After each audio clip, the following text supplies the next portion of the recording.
Welcome, and thank you all for joining us today at the 31st Commission on Crime Prevention and Criminal Justice side event on decisive action to reform laws that criminalize poverty and status. My name is Jennifer Smith. I am the Executive Director of the International Legal Foundation, and it is my great privilege to be moderating this important discussion here today. Interpretation for this event is available in English, French, and Portuguese. You can select your preferred language using the globe icon at the bottom of the screen. We have an incredibly distinguished panel of speakers here today who are going to shine a light on the many ways in which criminal justice systems around the world are criminalizing poverty, race, ethnicity, gender, and other status, landing people behind bars, not for what they have done, but because of who they are. They will also discuss some actions that are being taken to address this injustice, including through court litigation and legislative reform. Most importantly, we expect our panelists to start a conversation between member states, UN bodies, and civil society actors that will set out clear goals and decisive action needed to decriminalize poverty and status, linked to the Commission on Crime Prevention and Criminal Justice and other international mechanisms and initiatives.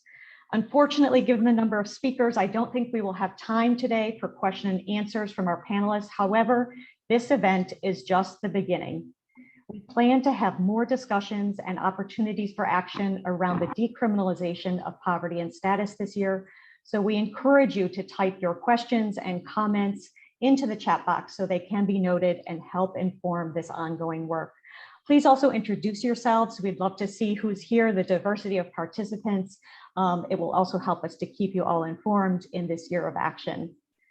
This event is organized by the International Drug Policy Consortium with the support of the governments of Ghana, Mexico, South Africa, the United States, and the African Policing Civilian Oversight Forum, the Campaign to Decriminalize Poverty and Status, the Community Advice Office of South Africa, the International Legal Foundation, the Office of the High Commission for Human Rights, Open Society Foundations, Penal Reform International, and the UNODC Justice Section.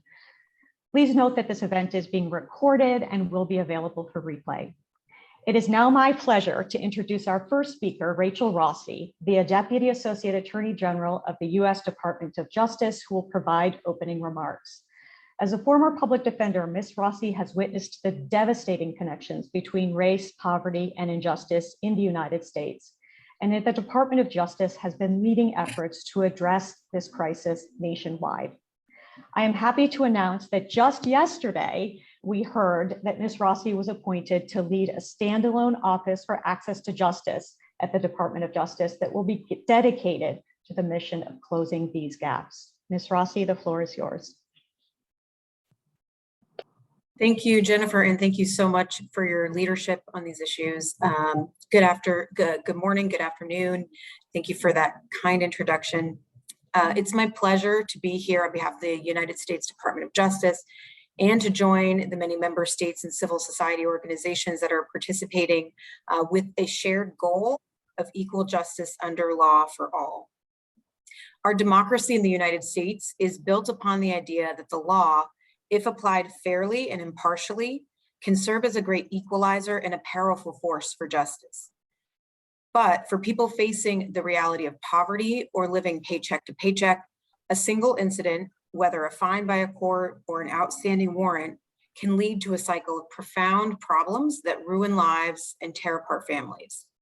And all too often, low-income communities closely intersect with communities of color. When staying in one's home, keeping one's children, obtaining a protective order to ensure safety, or simply just to maintain liberty and freedom depend upon someone's status or wealth, the promises of justice ring hollow. The Justice Department is working to renew its commitment to equity and access to justice as a core and fundamental component of its mission. And today I would like to provide some brief updates on our work. First, pursuant to the President's first memorandum on racial equity, the Justice Department recently released its Equity Action Plan, committing to the advancing equity for marginalized and underserved communities in the U.S.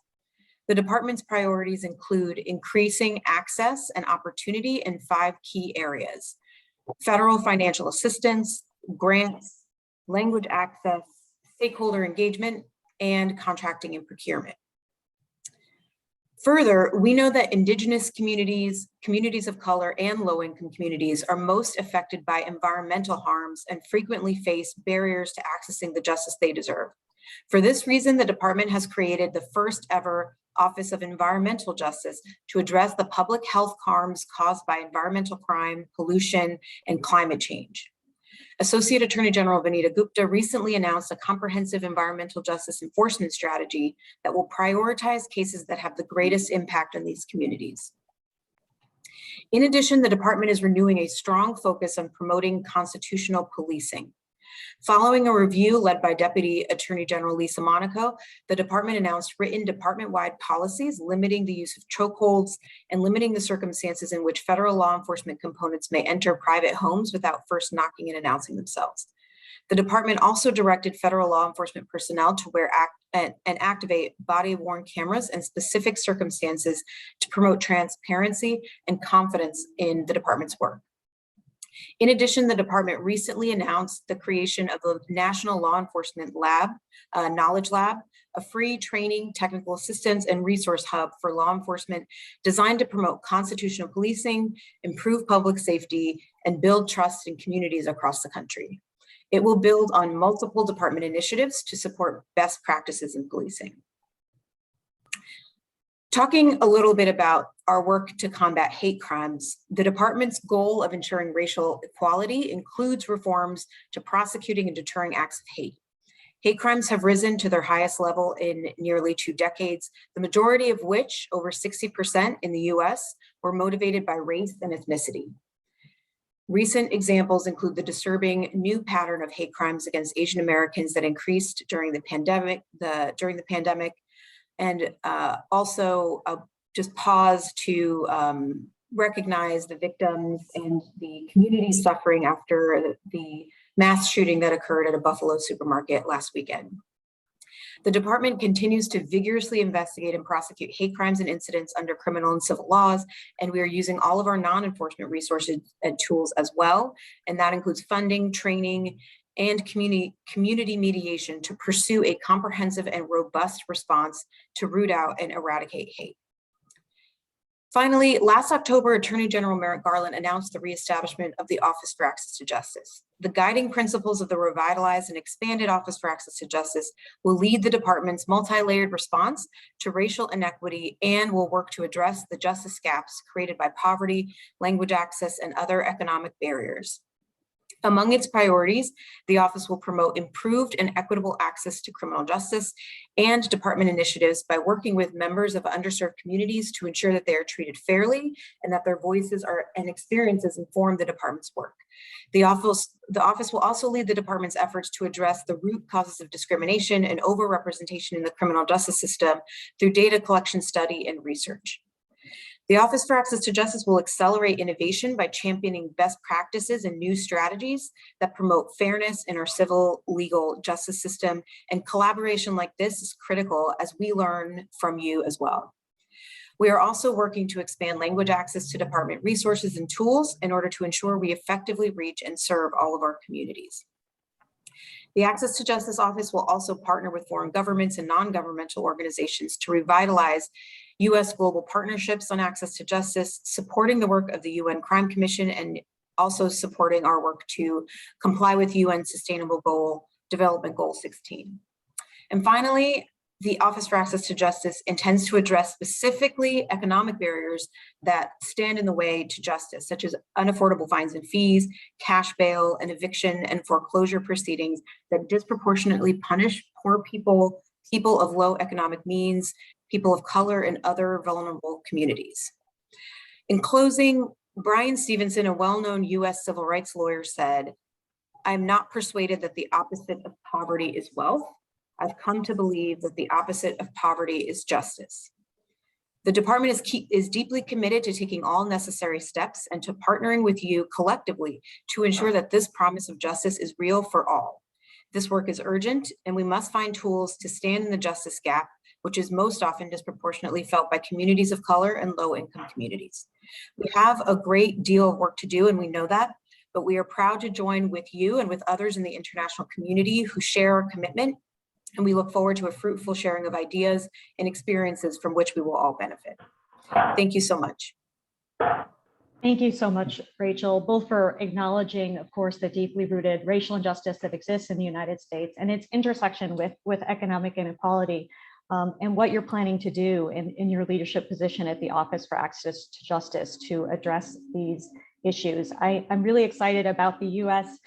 Collaboration in the international space, and hopefully there will be opportunity going forward for you to share your learnings with other governments around the world.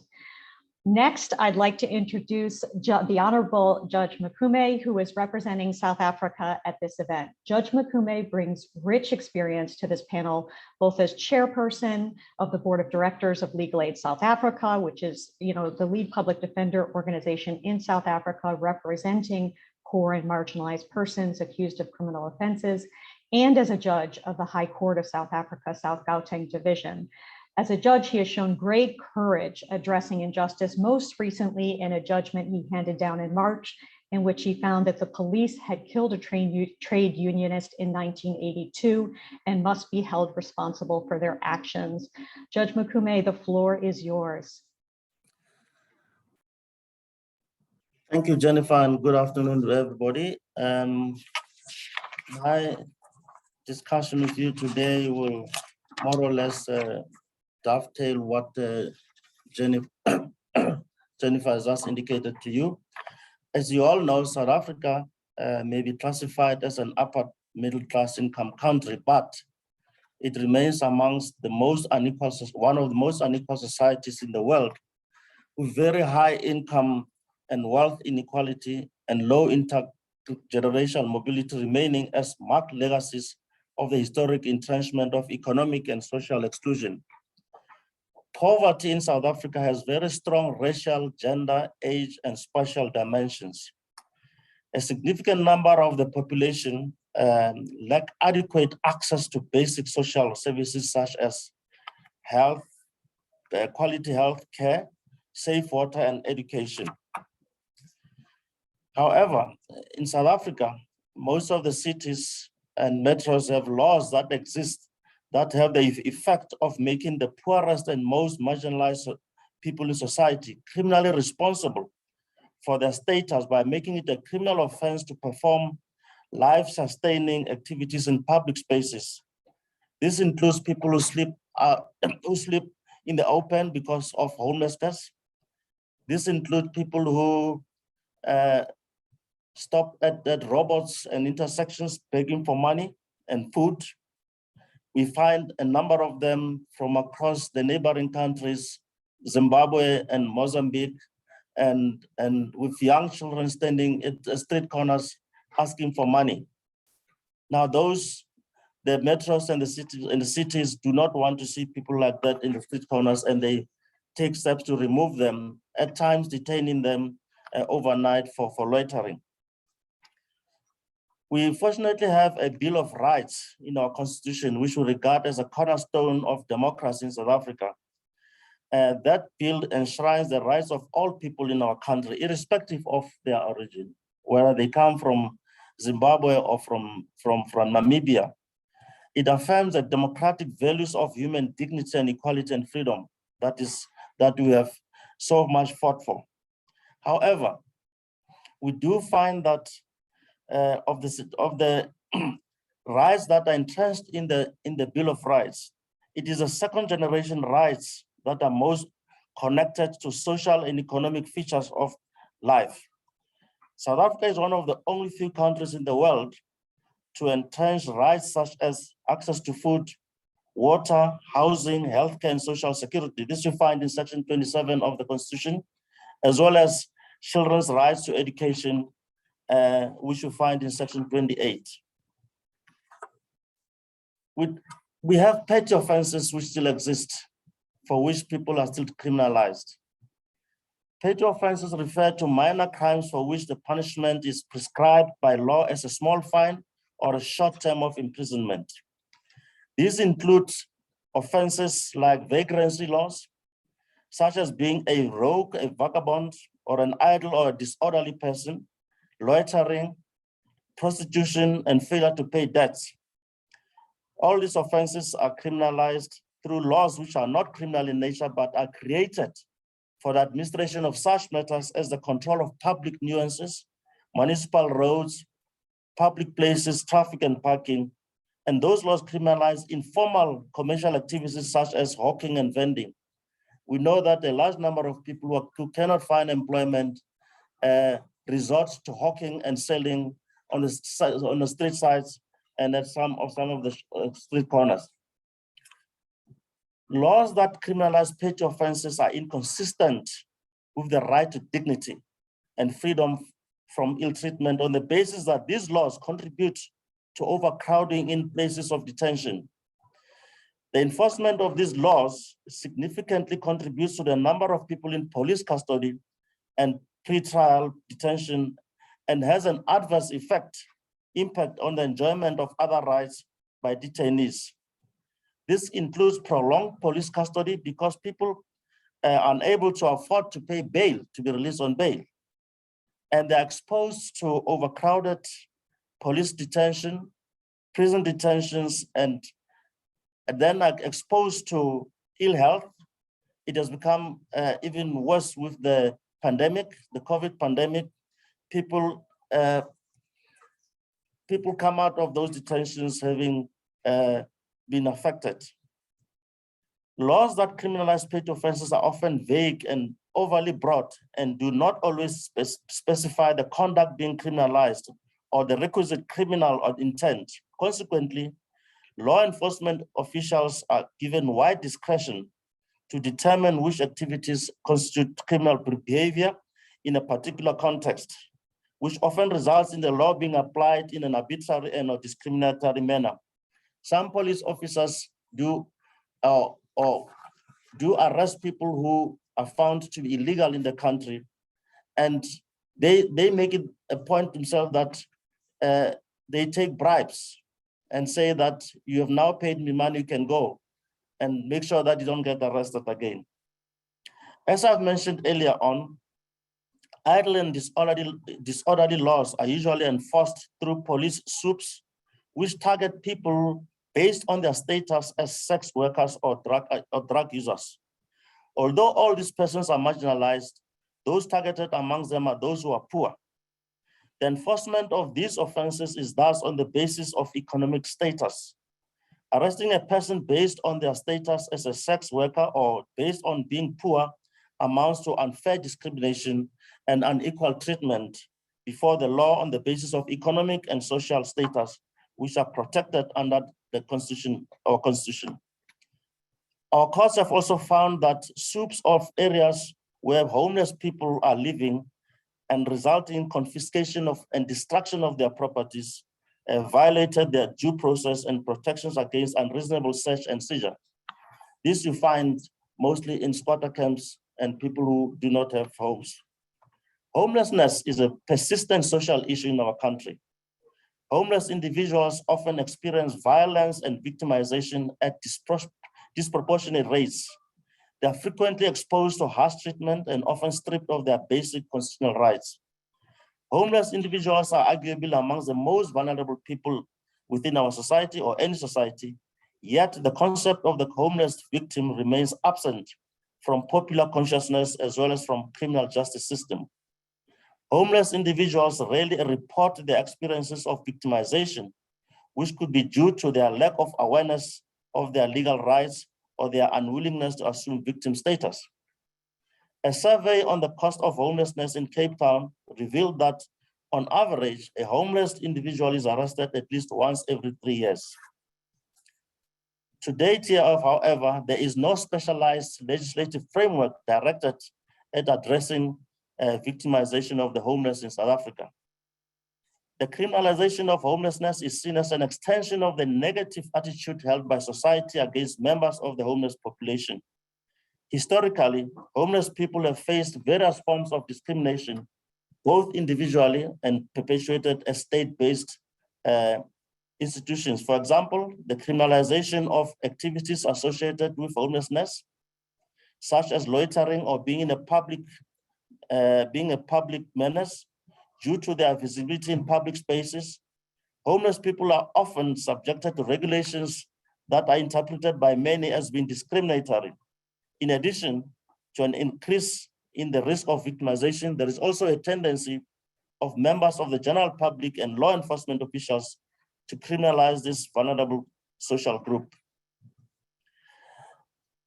It is thus of utmost importance that the provisions of legislations that are currently used to exploit and further marginalize vulnerable groups in society should be challenged on the basis that these provisions are inconsistent with the Constitution, as they lead to the violation of the constitutional rights of marginalized groups due to their vulnerable status. In conclusion, while this forum is providing us with the context we need to understand what needs to be done to decriminalize poverty and status, I would like to close with an urgent call for an international meeting of experts to address common ways in which the poor and marginalized are being criminalized worldwide and develop recommendations for action to address this crisis. We need to move beyond dialogue towards tangible strategies and solutions to ensure justice for all. I thank you.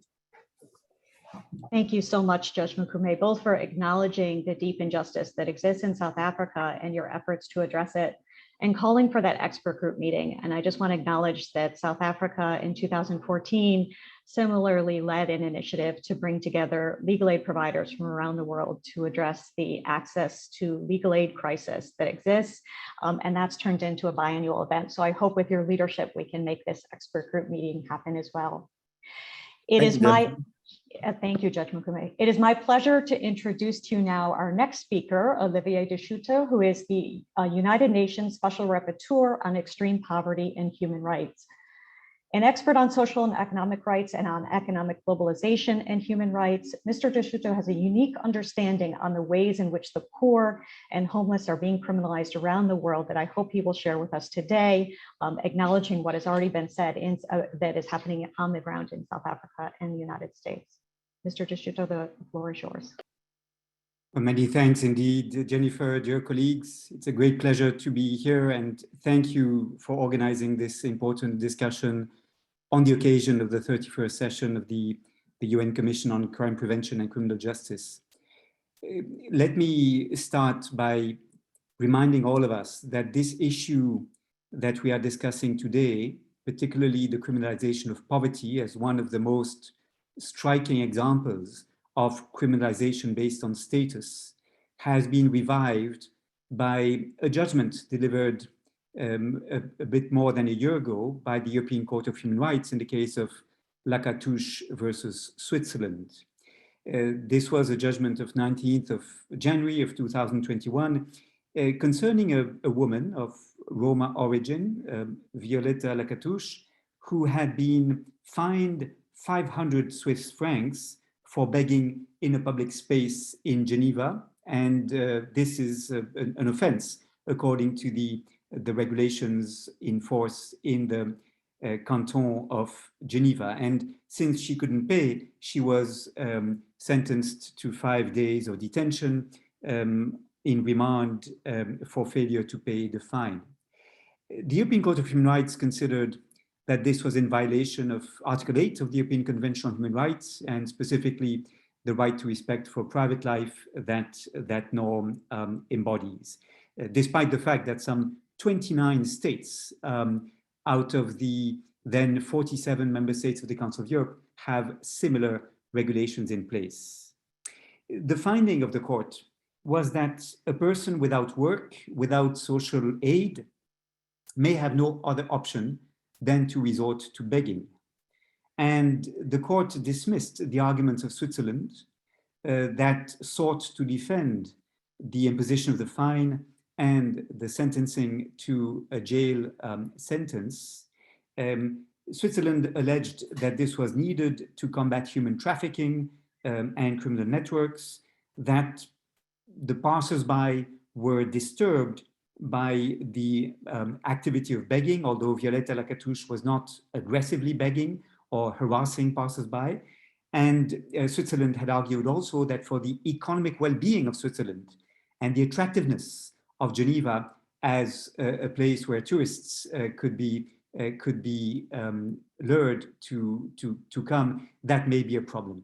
And I think it is an important judgment, and allowed my esteemed colleague, the Special Rapporteur on Right to Adequate Housing, Balakrishnan Rajagopal, and myself to send a letter to all Council of Europe member states and to a large number of organizations working with local governments to prepare what may become a comparative study on these offenses addressed or criminalizing begging, loitering, or other such offenses. And I'm very delighted that Gunnar Thijssen from the Office of the High Commissioner for Human Rights, supporting my very dear friend Raj, the Special Rapporteur on Adequate Housing, is with us today. This is important because since many years, UN standards have been emphasizing that this kind of criminalization of poverty is unacceptable. I refer here to the guiding principles on extreme poverty and human rights endorsed in September 2012 by the Human Rights Council. I refer also to the guidelines for the implementation of the right to adequate housing presented in December 2019, who together send three important messages. First, all laws criminalizing life-sustaining activities in public spaces, sleeping, begging, eating, should be repealed. And this was reaffirmed by the Human Rights Council in a resolution it adopted in June 2020, resolution 43/14.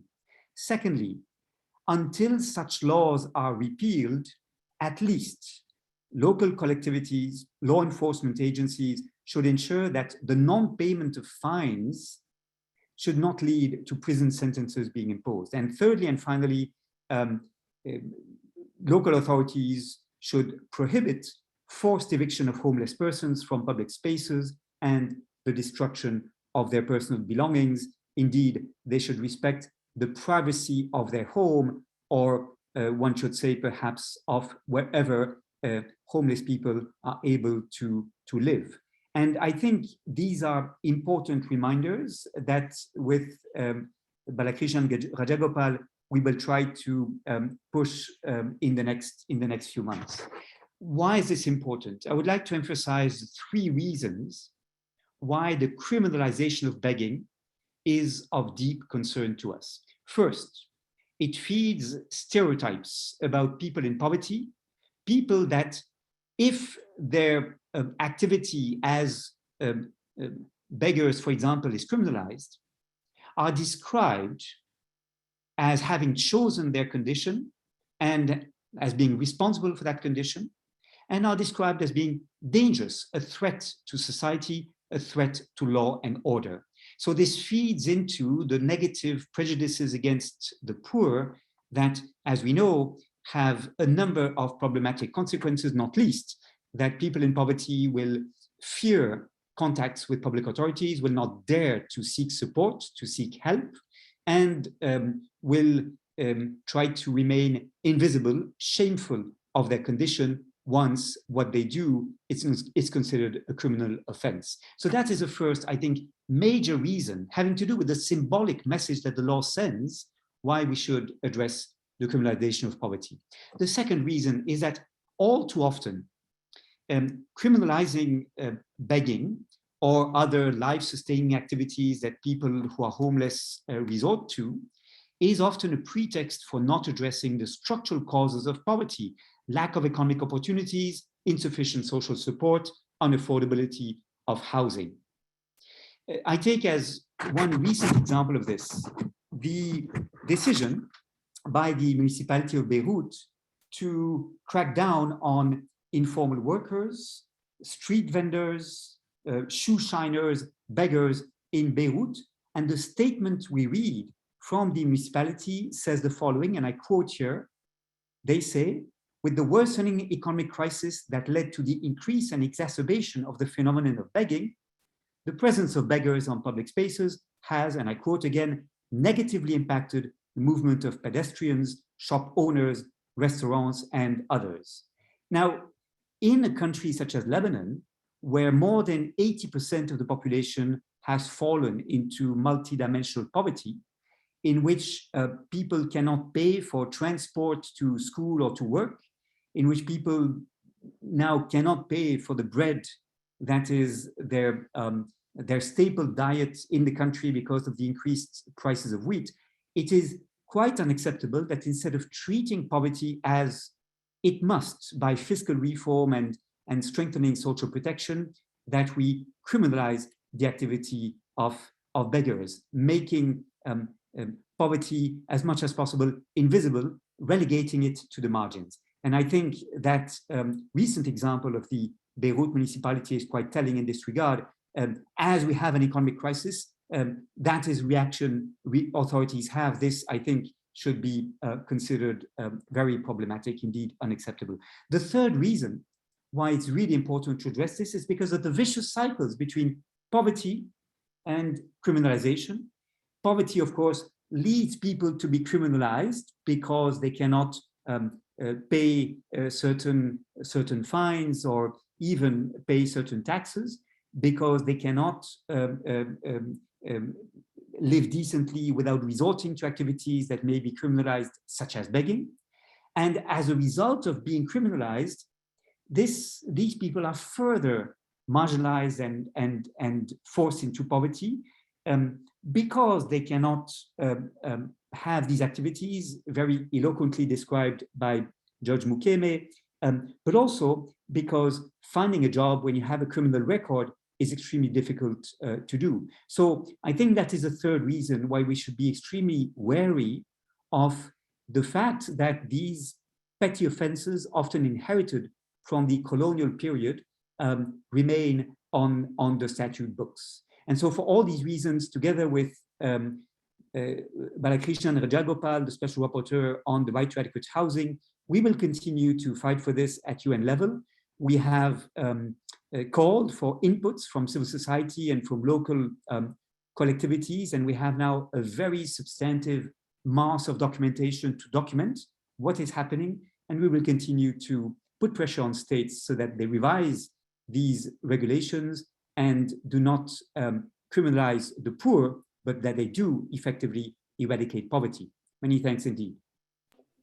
Thank you so much, Mr. Decisive, for your leadership on this issue. It's going to be so important to so many countries, as well as that comparative study, which we're really anxious to see on this issue. Our next speaker could not join us in person here today, but Dominique Day, chair of the United Nations Working Group of Experts of People of African Descent, has provided a powerful video message on the inconsistencies of justice that exist around the world based on skin color, our ability to pay, gender identity, and other status that we will play now.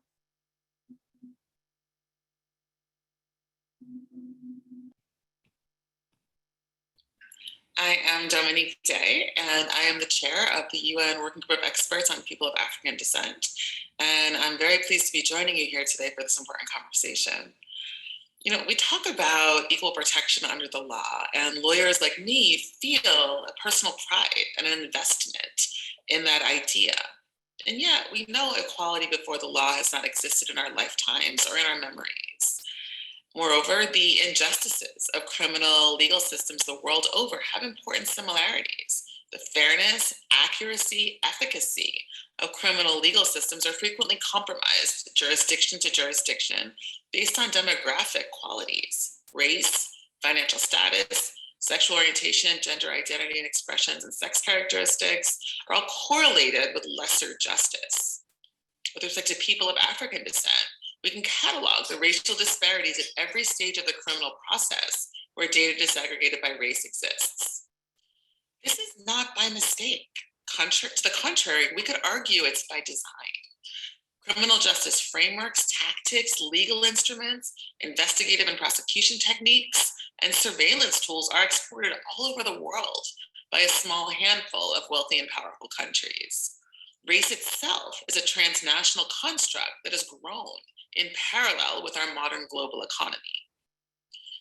So we see surprising consistencies in the color and the shape of injustice in criminal systems country to country. The perception that discretion is necessary to ensure community safety creates an opportunity to embed bias and diminished expectations into decision-making at every level of these systems for certain people on the basis of our skin color, our ability to pay, our gender identity, our sex characteristics. Data has shown us that judges, police, teachers, doctors who think they are colorblind and immune from using race as a factor in deciding criminality are not. The use of discretion has become measurably a platform for systemic racism, and the assumptions and legacy mindsets that go all the way back to the need to normalize racial atrocity in the trade and trafficking in enslaved Africans. This includes the historical practice of criminalizing Blackness in various ways to justify surveillance, control, and the maintaining of privilege and power, maintaining of racial hierarchy.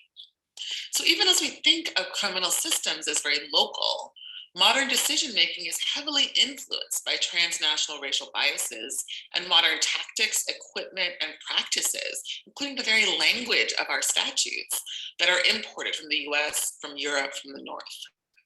The use of discretion internally is reinforcing racial hierarchy transnationally.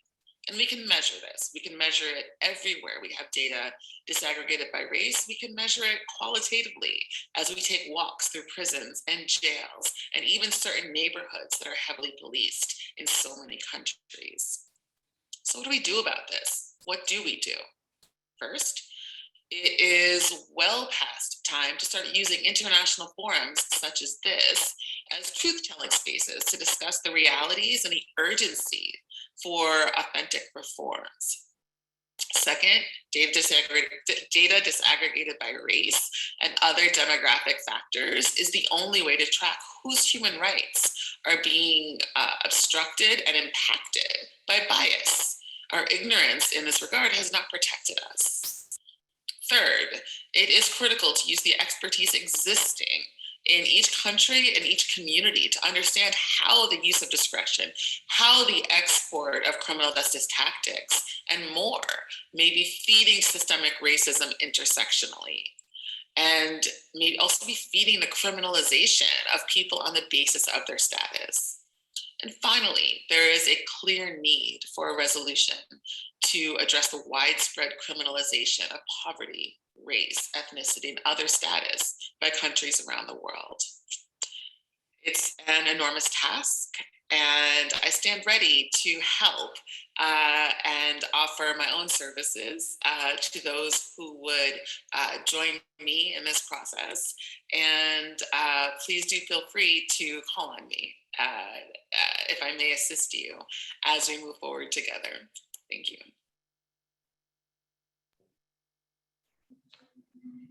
Just a reminder to our remaining speakers to speak slowly so our interpreters can keep up. I would like to introduce now Natalia Oliveira, who is the co-founder of the Black Initiative for a New Drug Policy in Brazil. We're so grateful to have Ms. Oliveira's voice on this panel, representing not only the brave civil society organizations that are on the front lines of the fight for justice around the world, but also the voice of Black-led social movements and the importance of including those with lived experience in the criminal justice reform movement. Ms. Oliveira, the floor is yours.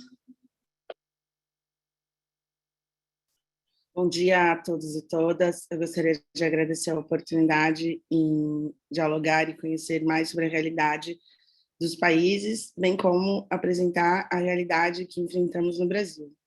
O Brasil é um caso brasileiro de criminalização da pobreza e das pessoas de cor, num contexto de controle de drogas e a necessidade, e por isso nós somos a primeira organização negra no Brasil que aponta a necessidade de opções de reforma na política de drogas brasileira. construindo uma agenda de justiça racial a partir da reforma das políticas de drogas, com agendas regionais, nacionais e internacionais. No Brasil, não há um projeto de compromisso com pessoas impactadas pela guerra às drogas. A depender da posição política do ocupante do cargo executivo, a política dos equipamentos de saúde se modifica e fragiliza, e em grande parte delas vai se apostando no desmonte de equipamentos de atenção à saúde básica e essencial para as pessoas.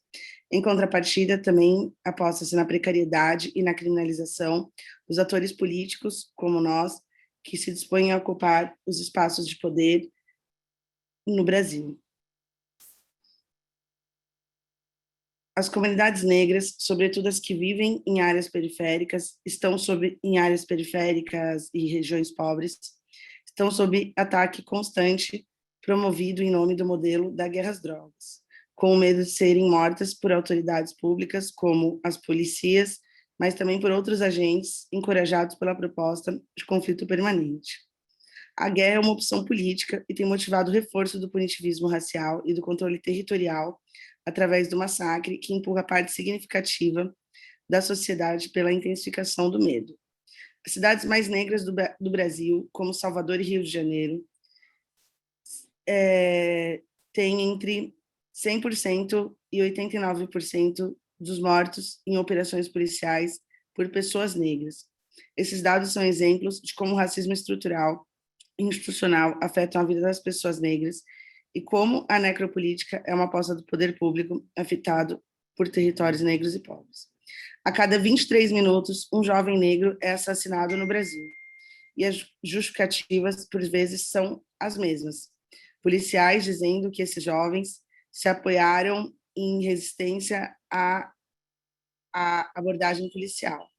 Um outro exemplo grave que temos enfrentado no Brasil, relacionado à população de rua e pessoas que fazem uso de cocaína fumada, está acontecendo exatamente neste momento na cidade de São Paulo, com uma forte perseguição no centro da cidade por diversas pessoas que estão em situação de rua. Desde o início desse mês, o prefeito da cidade de São Paulo, junto com o governador do estado de São Paulo, tem promovido uma perseguição a todas as pessoas que estão na rua, retomando, inclusive, propostas de internação compulsória desses sujeitos e encaminhamento forçado dessas pessoas para tratamento ou para o sistema de justiça. Enfrentamos no Brasil, e em especial na cidade de São Paulo, uma violência nunca antes acontecida nessa cidade. E tudo isso acontece às vistas de toda a população, a população e mesmo com um forte poder da imprensa e outros veículos de comunicação, pressão dos movimentos sociais e até mesmo de parte do sistema da justiça. O prefeito da cidade diz que não vai recuar, pois ele aponta que a dispersão de cenas de uso de drogas é a melhor forma para o tratamento de cidadãos, quando, na verdade, o que está por trás disso é uma disputa de setores imobiliários por regiões centrais da cidade que tem alto valor, e essas pessoas pobres, neste momento, estão sendo usadas e violentadas em uma guerra que só se justifica na guerra às drogas. É urgente uma intervenção da comunidade internacional na cidade de São Paulo, especialmente através da Secretaria de Relações Internacionais, pois uma pessoa foi, inclusive, assassinada na semana passada pela Polícia Civil por conta desse movimento que o prefeito tem falado que as polícias devem fazer de dispersão de cenas de uso. Ontem também mais uma pessoa foi assassinada e ainda não foi averiguado se foi assassinada pela polícia. Isso nunca aconteceu na cidade de São Paulo. A cidade de São Paulo tem 12 milhões de habitantes, é uma das cidades mais ricas de toda a América, e não é possível que, num momento em que estamos no maior período de inverno enfrentado na cidade, estamos no inverno muito frio aqui, e estamos já, inclusive, com pessoas que estão morrendo por conta do frio nas ruas da cidade. Precisamos de uma intervenção urgente para que isso não seja comum de acontecer. Em especial, peço uma atenção para as questões acontecendo na cidade de São Paulo nesse momento, pois toda a região central está vivendo uma espécie de batalha no meio da cidade, e com isso a prefeitura tem fomentado, na opinião da população, de que a internação forçada e o aprisionamento de pessoas é a melhor solução para todos, e essa opinião vem crescendo na população, pois todos estão muito assustados com violências todos os dias no centro da cidade. É isso, gostaria de agradecer e um bom dia.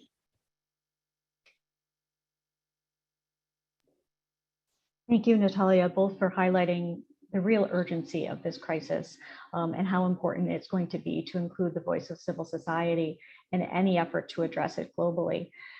I'd now like to introduce our last panel speaker today, Dr. Daniil Zorina Matthews. Dr. Matthews is a multidisciplinary criminal justice scholar and professor at the University of the West Indies. Dr. Matthews has researched and written extensively on the criminalization of poverty and status in the Caribbean, including on broad and vaguely worded colonial era vagrancy laws that have targeted and criminalized gender nonconforming persons. Dr. Matthews, the floor is yours. Hi, thank you. Good morning or good afternoon, as the case may be. Thanks so much for having me today.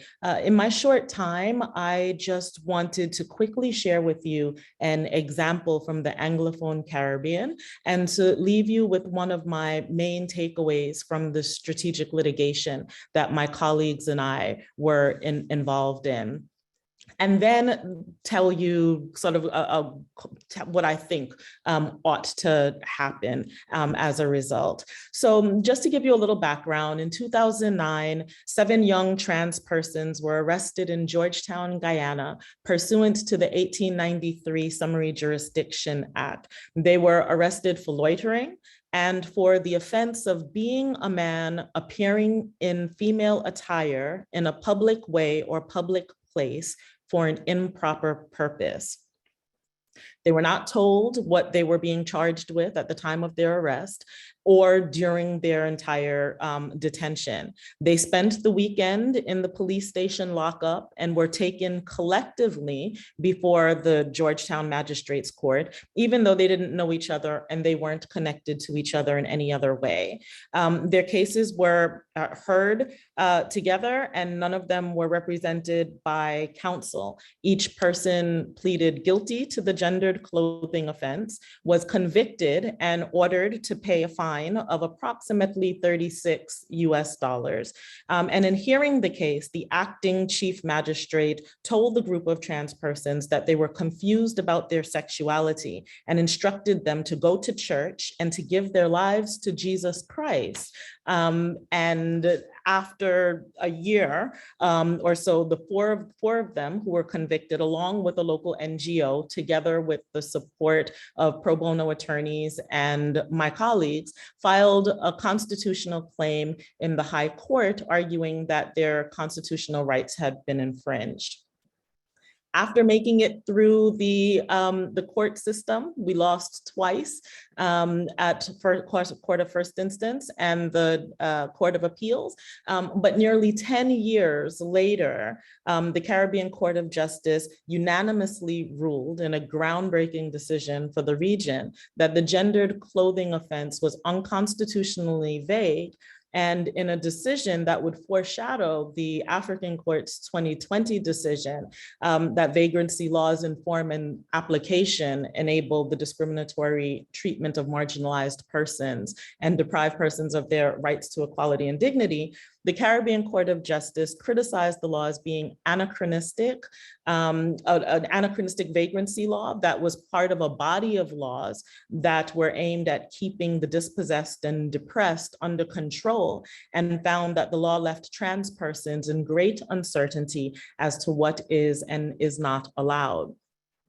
The court further found that imploring the appellants to give their lives to Jesus Christ was inappropriate proselytizing and revealed stereotypical thinking about transgendered persons. And so this ruling, like that of the African court, is critical in recognizing where these laws came from and why. This colonial era legislation governing these offenses that were enacted at a time when protecting the state was more important than protecting its people, when the intention was to create a two-tiered society in which there were those who were ruled and those who ruled, in which there were those who were respectable and those who weren't, those who were good, those who were bad. The judicial decision, I think, it sort of was a way of kind of bringing to the fore, bringing to the public's attention a lot of these issues. And I think that they were important, and that that the decisions are very important, and that lawyers ought to continue to challenge these laws and to craft arguments that facilitate these kinds of progressive decisions. But what I think this decision has taught me, however, is that we need more than litigation. To get this one law struck down in the Caribbean, it took us nearly 10 years. One of my colleagues famously joked that if we had given birth to at the start of this case, that by the time it actually went through the process to the Caribbean Court of Justice, the child would be sitting exams for secondary school. And so when you put it in that perspective, secondary school is a very long time. And so when you're dealing with a body of legislation with so many similar laws, striking them one at a time every 10 years, it feels as though you're just sort of, trying to fill a bucket that has holes. And so here I want to echo what the Caribbean Court of Justice had said in response to the state's argument that they ought to be wary of judicial legislating from the bench. What the court says, and what I'm calling on governments to do, is that the best way to keep the judiciary out of the business of legislative reform is to do it yourself.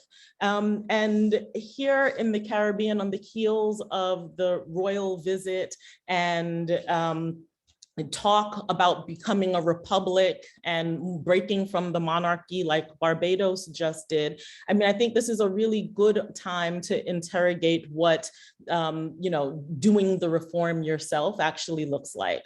Because governments will say, well, it looks though that we are being soft on crime. How can we just say we're wholesale repealing all of these laws that are meant to keep us secure?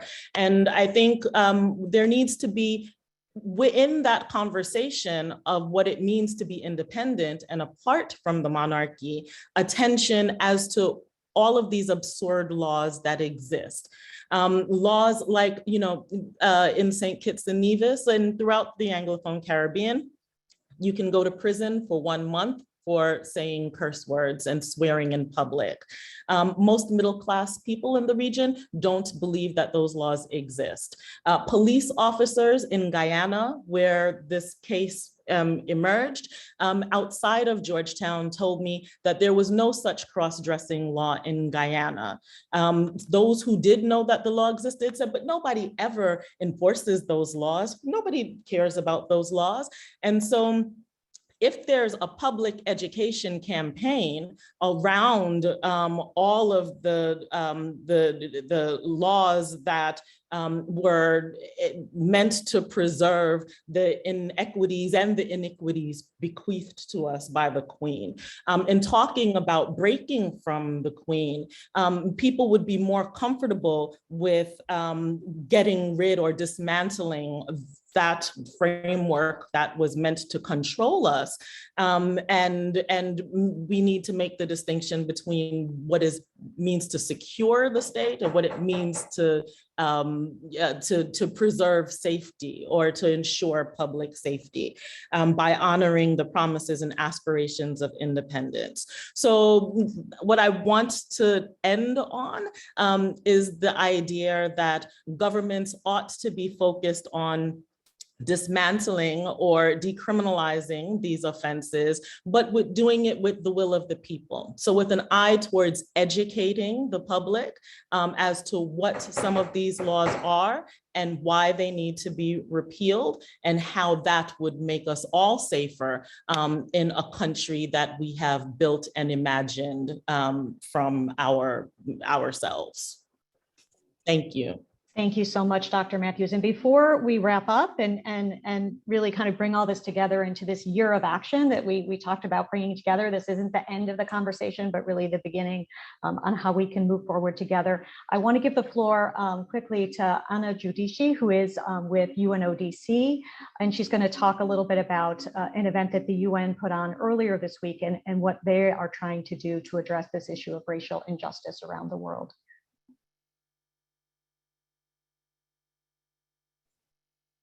Thank you, Jennifer. Thank you all, and thank you to all the previous speakers. It's been a very interesting and enlightening session. I really appreciated listening to you all.